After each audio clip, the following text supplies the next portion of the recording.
Selamat datang di Leni Podcast, ngobrol lebih dekat tentang gaya hidup sehat. Halo Sobat Sehat, kembali lagi bersama saya Suci Augina. Senang sekali bisa berjumpa kembali bersama Sobat Sehat semua. Pada topik kali ini kita akan membahas mengenai ini makanan berkolesterol dan cara mengonsumsinya.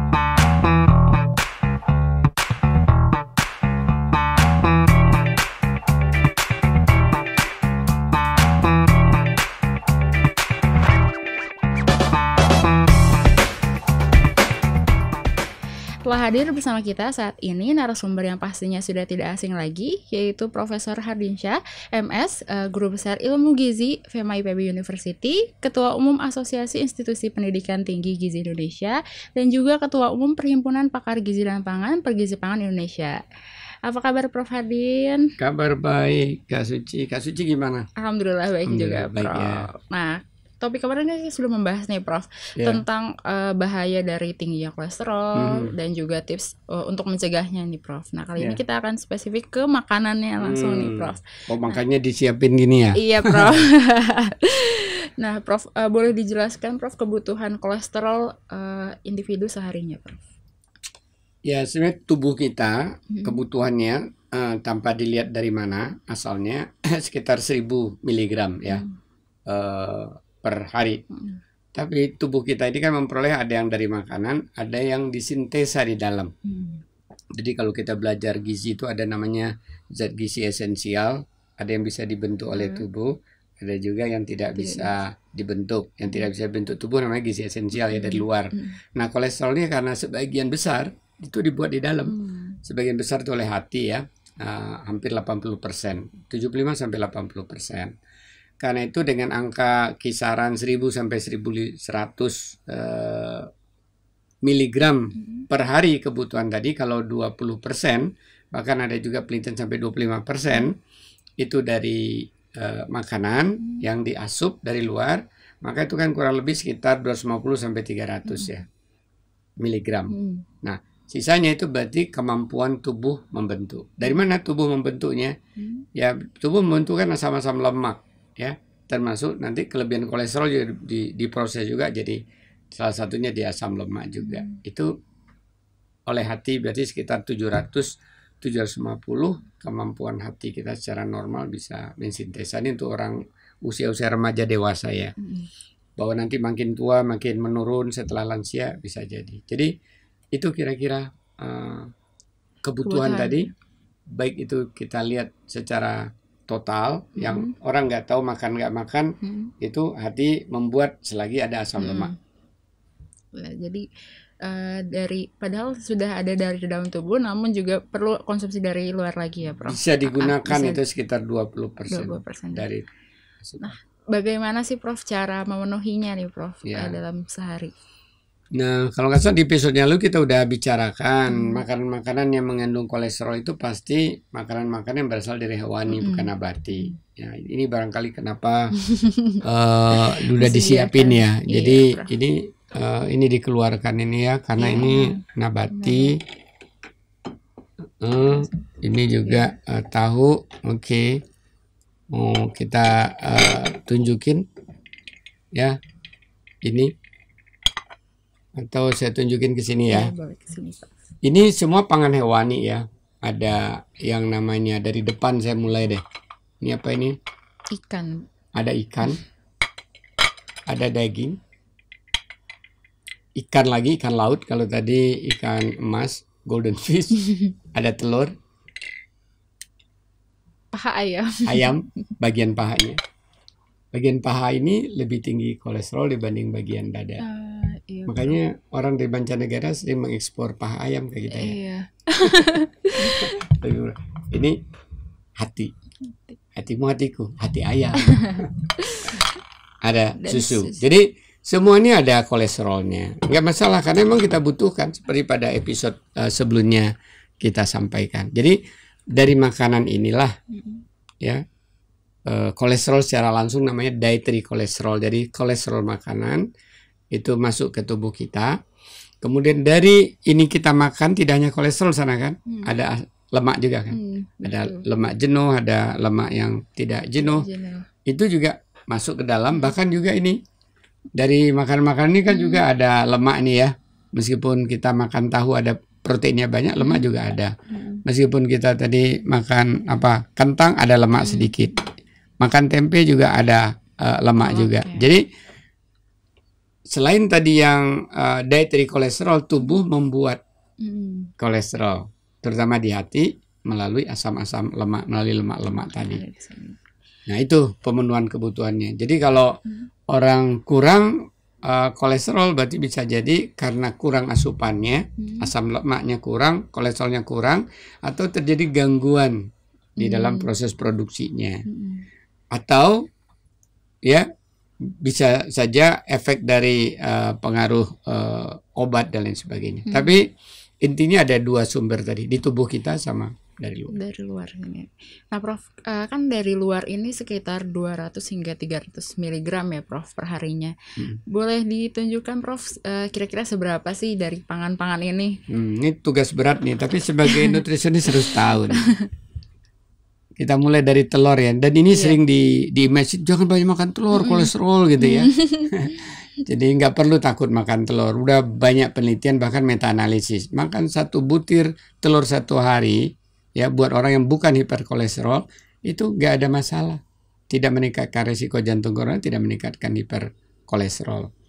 Bahkan pada penelitian yang terakhir juga menunjukkan ya yang 2 butir 1 hari tapi dia istilahnya berselang ya, jadi sekali 2 hari, sekali 3 hari juga nggak masalah terhadap kolesterol, kecuali orang yang sudah hiperkolesterol memang udah ada gangguannya, itu perlu membatasi. Jadi di dalam 1 butir ini kan 50 gram. Jadi kalau kita 100 gram itu 2 butir ya. Iya, sekitar 2 butir. Nah ini ada mengandung sekitar 400 mikrogram kolesterol. Jadi kalau kita makan 1 butir itu ada sekitar 200 ya. Jadi artinya kalau yang dietary kolesterolnya sudah terpenuhi ya, kecuali tadi ya, artinya kalaupun lebih, karena sini ada rahasia luar biasa di sini dari Tuhan. Ada kolin. Kolin itu turut mengendalikan kolesterol ya. Jadi kalau kolin kita banyak itu mengendalikan menurunkan risiko hiperkolesterol. Kemudian di sini ada niacin. Niacin itu vitamin B3. Itu banyak di hewani. Ya. Dulu ceritanya orang di Eropa kulitnya itu kasar, jelek, ya. Kemudian jadilah dia luka-luka terinfeksi pellagra namanya. Abad 17 sampai abad 18 dulu ya. Itu orang kekurangan niacin di Eropa. Karena kekurangan pangan hewani juga. Belum banyak orang minum susu atau kecuali raja-raja ya dan daging. Nah, jadi di sini ada rahasianya. Niacin yang menetralisir, kolin ikut menetralisir. Jadi Tuhan berikan dia tinggi kolesterol, tapi ada pengendali di dalamnya. Ya, untuk telur. Nah, ini ikan ya. Ikan ini kurang lebih berapa gram nih? Paling 70-60 gram ya, sebesar ini. Jadi di dalam 100 gram ikan ini ada 70-an mikrogram kolesterol. Jadi kalau ini nggak sampai 100 gram ini ya, katakan 60 gram, jadi 0,6-nya kali 70 berarti ada sekitar 50 miligram kolesterol. Ya, nggak masalah. Jadi makan 3 kali ini, 3 potong 1 hari, apalagi buat ibu hamil itu baru 150 miligram. Ya, sebenarnya sampai 200-300 nggak masalah dari dietary kolesterol selagi kita mengatur ya lemaknya juga lemak. Rahasianya lagi di sini, ini niacin juga tinggi. Ya, kolin juga ada di dalam, terutama niacin. Ya, niacin juga berperan dalam mengendalikan kolesterol. Nah, di sini ada lagi lemak yang bagus namanya omega 3. Ya, omega 3 termasuk menurunkan risiko hiperkolesterol. Ya, jadi jangan dilihat hanya ikan itu protein, ikan itu kolesterol. Jangan berpikir selalu ada sesuatu zat di dalamnya membedakan antar jenis pangan ini. Ya, dan disitulah hebatnya ya Tuhan memberikan keragaman sehingga kita bisa memilih dan juga meragamkannya. Oke, sekarang ini paha ayam ya. Ini paha ayam. Nah, paha ayam ini kalau ini ada nih 100, kalau dia segini sih ada 100 gram nih. Ya. Ini ada 100 gram tapi ada tulangnya. Yang dimakan paling 50 gram karena hampir 50 gram tulang. Jadi kalau tadi 50 gram berarti kolesterolnya di dalam ini ada sekitar 50 mg kolesterol. Jadi kalau kita tadi butuhkan dari makanan 200 sampai 300 ya belum, no problema lah. Ya memang itu untuk memenuhi kebutuhan kita. Jadi meskipun kalau orang di Amerika Eropa lebih takut makan paha ayam ya. Ya bedanya memang di dada lebih rendah dibanding sini, tapi perbedaannya nggak sampai drastis gitu ya. Jadi ini 50 mg, kalau di dada misalnya 20-25 mg gitu ya, tetap ada. Nah, ini yang tinggi ini susu. Susu mengandung kolesterol ya kalau namanya susu dari binatang kan. Kalau dia dari kedelai namanya bukan susu, sari kedelai. Ya, jadi salah bilang kalau sari almond, bilangnya susu almond, susu kedelai itu salah besar ya. Nanti dimarahi Badan POM. Ya, jadi semua susu pasti itu dari sel jaringan hewan. Ada juga di ibu namanya air susu ibu. Itu mengandung kolesterol. Nah, dalam biasanya satu gelas ini 250 ml ya, 1/4 liter. Jadi kalau 100 ml itu ada mengandung 5, 2,5 berarti ada 12,5 mg kolesterol. Enggak sebanyak di makanan-makanan yang saya sebutkan tadi. Ya, di sini juga ada niacin, di sini juga ada kolin ya yang turut mengendalikannya. Tadi ikan sudah, kemudian daging ya. Ini kalau dibagi dua udah cocok jadi rendang ya, rendang irit tapi kalau rendang gede sih. Iya betul. Ya, ini kurang lebih ini 40 gram ya. 40 gram. Nah, dalam 100 gram daging itu ada sekitar 70 mg kolesterol. Berarti kalau 50 gram separuhnya ya, sekitar 35 ya. Dan hebatnya lagi di sini juga tinggi kolin, tinggi niacin ya. Karena itu cara mencegah pellagra dulu di Eropa adalah menganjurkan orang banyak makan pangan hewan. Minum susu, makan telur, makan daging. Begitu dulu pellagra menjadi masalah di Eropa. Kemudian ada hati nih. Hati ayam.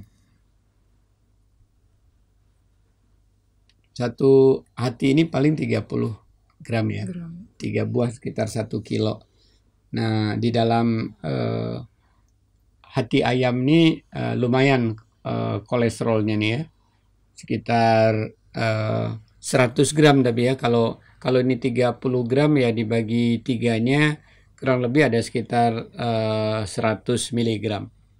Dan ini memang tempat produksi kolesterol. Ya, di hati. Kalau binatang ya hati binatang. Kalau kita di hati kita, tapi kan nggak dimakan ya. Jangan makan hati ya, ntar sakit hati. Ya, jadi ada sekitar 130 mg kolesterol dalam satu butir, sekitar 30 gram atau satu potong seperti ini. Jadi dengan begitu kita punya bayangan ya. Nah, cara makannya yang baik barangkali ya, supaya kita paham bahwa yang bisa menetralisir kolesterol tadi dengan kolin, ya. Kemudian ada niacin, sejenis vitamin B. Dan vitamin-vitamin ini ternyata itu banyak ada di dalam juga makanan-makanan yang tinggi kolesterol tadi, ya, yang ada penetralisirnya tadi. Ya, jadi karena itu tidak berarti juga saya menganjurkan bahwa ini makan semena-mena, enggak ya. Jadi makanlah memang sesuai dengan yang dibutuhkan. Dan ketika kita melihat ini ada variasinya antara ini dan ini beda lagi kandungannya kan. Kalau kita bicara mineral banyak di sini. Kalau kita bicara vitamin D, C misalnya juga banyak. Vitamin C lagi. Vitamin A, B dan D banyak di sini. Ketika kita bicara kualitas protein dan asam lemak bagus banyak di sini. Jadi semua ini perlu kita ragamkan. Tapi paling tidak kita punya sense, punya perasaan. Kalau saya makan satu ini berapa banyak? Oh, satu butir ini udah sekitar hampir 200 mg kolesterol. Kalau satu potong ini, kalau 100 gram dagingnya ya, ini kan ada tulang, ya sekitar 70. Jadi 2 paha berarti ya 70 itu. Kalau separuhnya berarti 35 mg. Jadi anjuran dari American Heart Association, meskipun di Amerika sekarang udah dicabut ya, angka 300 mg kolesterol, dietary kolesterol itu nggak perlu diatur di dietary guideline katanya, karena nggak ada bukti bahwa dietary kolesterol langsung meningkatkan kolesterol, karena dia kontribusinya hanya 20-25%. Tapi yang paling diatur adalah totalitas. Jadi secara total tidak kelebihan lemak jenuh, secara total ya tidak lebih dari 1% trans fatnya, lemak yang jelek itu juga secara total ya udah sekitar 300 itu aman lah, karena dari dalam tubuh kita juga buat.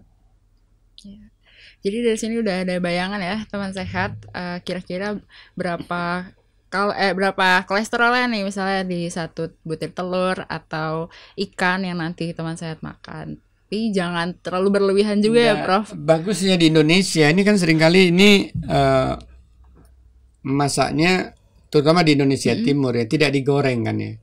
Jadi tidak menambah minyak jenuh ya. Dibakar ya. Jadi artinya tidak menambah lemak jenuh. Kemudian ketika ayam juga luar biasa ya, di Jawa Barat tuh ada ayam pepes, tidak hanya ikan pepes kan. Tahu aja dipepes loh. Tahu aja. Ya jadi kalau ini tadi dimasak, digoreng berkali-kali pakai minyak jelantah, ini juga tentunya cara nggak bijak gitu ya untuk mengkonsumsi pangan hewani tadi. Bahkan juga telur ini sebenarnya banyak cara ya, tidak hanya harus diceplok ya, bisa direbus, bisa seperti Jepang itu seperti masuk ke sop soto gitu ya. Nah, hanya sekedar panas. Jadi makan ini tentunya perlu makan juga serat, karena dengan serat yang ada di kelompok ini, aduh bantu dong. Oh, iya. Nah, ini kan sayur buah banyak serat ya. Itu bisa turut mengurangi penyerapan lemak. Kalau kita tadi banyak asupan lemak kolesterol, kalau kita cukup makan sayur dan buah, ini kan kaya serat. Dia bisa mengurangi lemak yang serap yang masuk ke darah. Jadi kalau kita makan ini, maka ya di sini ada protein, ada lemak, ada kolesterol. Nah, dia akan ternasalisir kalau dengan ada berbagai macam jenis sumber serat dari sayur dan buah. Bahkan serat juga ada di sini, ya, di berbagai makanan pokok ini dan kacang-kacangan. Jadi itu cara sehat kalau kita memakan pangan hewani. Jangan perlu ketakutan dengan kolesterol. Yang penting lagi-lagi tidak berlebih. Terima kasih. Lagi-lagi gizi seimbang juga ya Prof. Betul. Ya. Juga diingat isi piringku juga ya Prof. Betul. Harus seimbang. Saya jadi ingat isi piringku ya. Nggak tahu di mana sekarang isi piringku. Itu ada. Ya, ini ada salah seorang alumni nih ya, bimbingan zaman dulu, baru aja berapa bulan lalu kirim saya, Pak, saya membuat piring, isi piringku, tolong dong dikirim satu, ditunjukin sama dia nih. Ya, jadi ini piringku, separuhnya ini adalah makanan pokok dan lauk pauk, kemudian separuh sebelah sini kan sayur dan buah nih. Ini buah, ini sayur, dan sekaligus ya mendidik setiap orang kalau makan udah belum sayur dan buahnya. Iya betul. Jadi ini salah satu kreativitas lulusannya. Makasih. Iya, kadang masih bingung ya teman-teman sehat di rumah juga kalau ngambil lauk segimana, ngambil nasinya sebagaimana gitu. Betul. Jadi bisa memudahkan untuk pakai ini juga. Jadi jumlahnya penting, jenisnya tadi penting, juga cara mengolahnya penting kalau ingin sehat, ya, mengonsumsi tadi makan-makan sumber kolesterol ini. Iya, Prof. Fadin, terima kasih. Nah, kemudian terakhir nih Prof, mungkin closing statement dari semua pembahasan hari ini nih Prof. Apakah ada pesan untuk sobat sehat di rumah terkait? Oke, jadi kita bicara kolesterol. Betul sih, pangan hewani ini mengandung kolesterol. Tapi nggak perlu ditakuti ya, karena bukti-bukti terakhir menunjukkan bahwa total lemak itu berlebih itu lebih berbahaya dibanding karena kolesterolnya. Jadi dari diet ya, dietary kolesterol namanya, kolesterol yang dari makanan kita butuhkan 200 sampai 300. Ini untuk dalam rangka normal pencegahan ya, bukan untuk terapi. 200 sampai 300 mg karena di tubuh kita itu sekitar 700 sampai 800 mg bisa dibentuk kolesterolnya dari asam lemak. Jadi kalau kita makan lemak itu jadi bahan baku oleh hati kita untuk membentuk. Dan itu juga dikendalikan kalau kita cukup ya makan serat satunya ya, karena penyerapannya ditentukan oleh serat. Perlu banyak makan sayuran buah dan juga biji-bijian. Kemudian sumber-sumber kolin dan niacin yang ternyata di dalam pangan hewan ini banyak kolin dan niacin untuk menetralisirnya tadi. Saya kira ya selamat, silakan.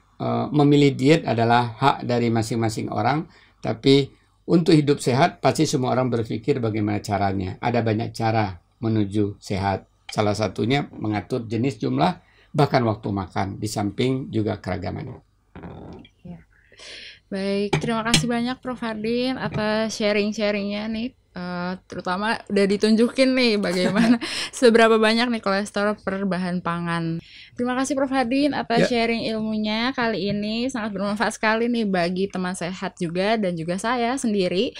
Jadi menambah ilmu dan juga kita tahu nih bagaimana caranya kita untuk mengonsumsi suatu pangan nih, dan juga tips untuk mengolahnya dan sebagainya. Nah, sobat saya semua, jangan lupa untuk tetap ikuti Lini Podcast dan berbagai video informasi menarik lainnya terkait gaya hidup sehat di YouTube Lini Sehat. Tetap jaga kesehatan dimanapun sobat sehat berada. Stay safe and healthy. Sampai jumpa.